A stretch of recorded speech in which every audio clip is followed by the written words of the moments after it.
So this is exactly how to connect your DELTACO gaming controller to your PlayStation 5. So to be able to connect your DELTACO gaming controller to your PlayStation 5, what we need to do firstly is that we're going to grab our original PlayStation 5 controller because we need to use it for now, and then go into settings here.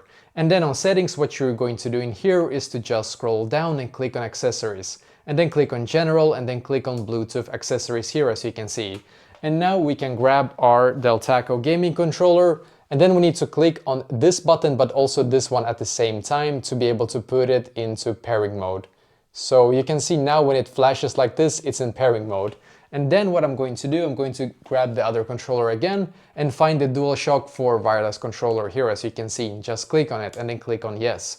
And then you need to grab the DELTACO controller now, and you're going to assign it to a profile. So I'm just gonna assign it here as an example.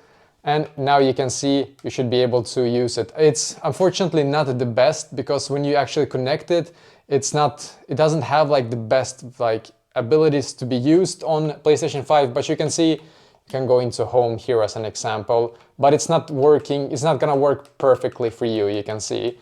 So I wouldn't recommend connecting this controller to a PlayStation 5, but for PlayStation 4 it's perfect, just so that you're aware of that.